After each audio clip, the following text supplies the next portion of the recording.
Good evening. You're watching the news on Croatian television. The first round of local elections were held yesterday. Voter turnout was just under 47%. The HDZ secured a majority on 12 city councils and 13 county assemblies. The SDP follows with a majority on 5 city councils.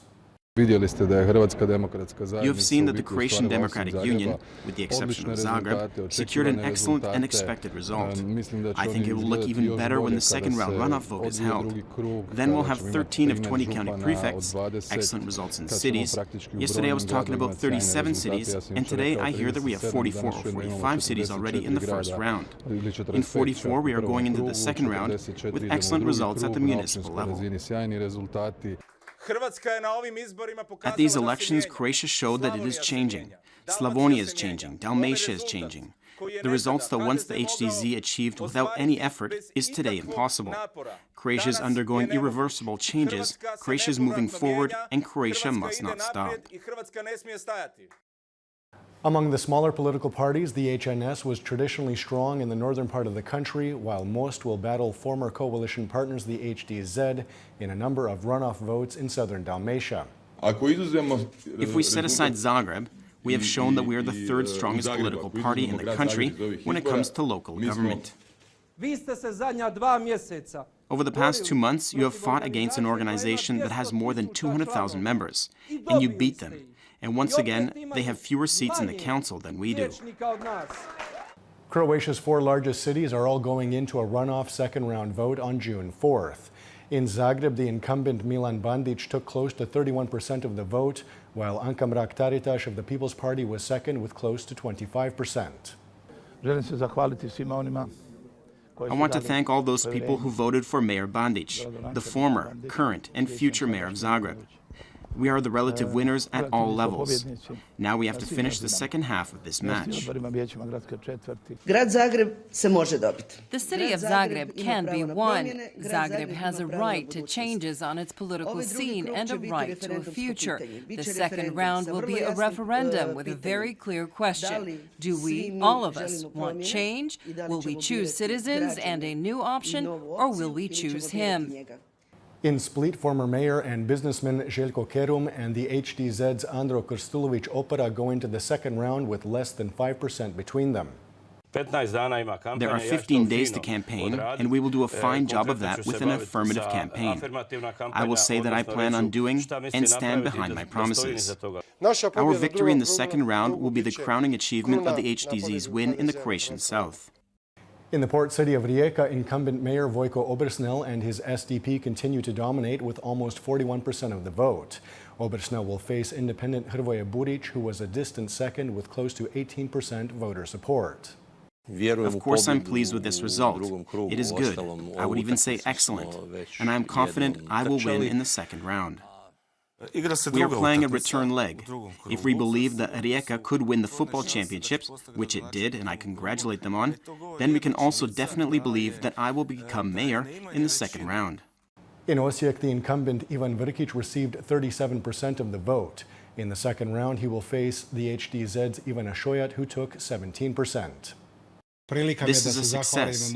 I would like to take this opportunity to thank my fellow citizens who have supported my work in my first mandate. They are obviously offering me an opportunity to continue that work in a second term. The second round will be a referendum of sorts at which citizens will decide if they want the same city they have had for the past 4 years, and that is not Osijek the way it should be, or if they want to finally take a step towards the future. Reporters today asked Parliament Speaker Gordan Jandroković to comment on the formation of a new parliamentary majority and when Prime Minister Plenković plans to name his new cabinet ministers. We announced earlier that at the first session of Parliament after the local elections, we will present the new ministers and that we will have a parliamentary majority to vote in those ministers. Meanwhile, President Kolinda Grabar-Kitarović said today that she would prefer to avoid early parliamentary elections. She added, however, that if government delays in forming a parliamentary majority, she will call for another round of consultations with political parties. I can only repeat that we all have to act responsibly, bearing in mind that holding elections every 9 months cannot be good for the situation at home or our political reputation abroad. Excellent news from Brussels, where the European Commission has proposed that the excessive deficit procedure be closed for Croatia and Portugal.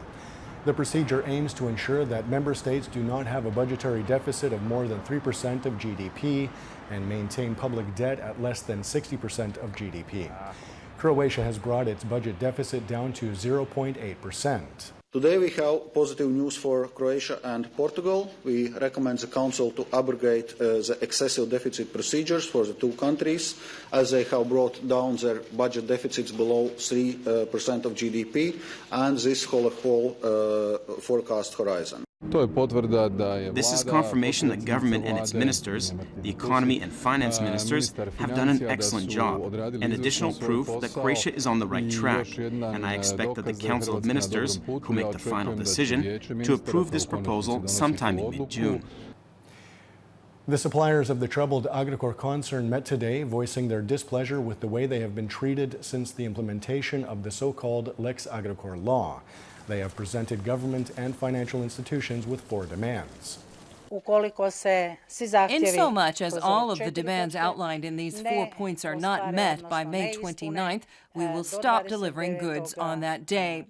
This is our final measure, and it intends to show how seriously we take this, because suppliers have been put in a very abnormal situation, one that is worse than the situation we were in before the law was implemented. Croatia today marked 25 years of UN membership. On May 22, 1992, then-President Franjo Tuđman addressed the United Nations on the occasion of Croatia's inclusion into the organization. The historic day was celebrated in Zagreb today with top state officials in attendance.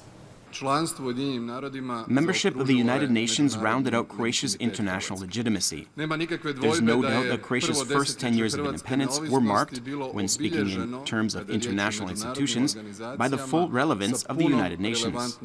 There are none among us who don't remember Security Council resolutions and the importance of resolutions adopted by the General Assembly. Some of our major and first political achievements were reached at the UN's tables. The reintegration of Eastern Slavonia, Baranja, and Western Srem saw one of, if not the most successful mission in the history of the United Nations come to a close. Taking a quick look at sports, in gymnastics, Croatia's Tin Srbic took the gold medal in the high bar discipline at the World Cup meet in Osijek last night.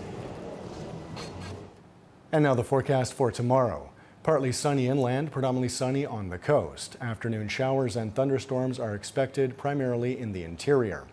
There will be a moderate northwesterly and westerly on the coast, shifting to a southwesterly. Morning lows of 9 to 14 degrees Celsius inland, 14 to 19 on the Adriatic, will give way to highs of 21 to 26 degrees. The 3-day forecast for the interior calls for isolated showers and thunderstorms on Wednesday and Thursday, predominantly dry on Friday. The coast will also see some showers midweek with predominantly sunny skies going into the weekend. And that wraps up the news. Be sure to join us again tomorrow night.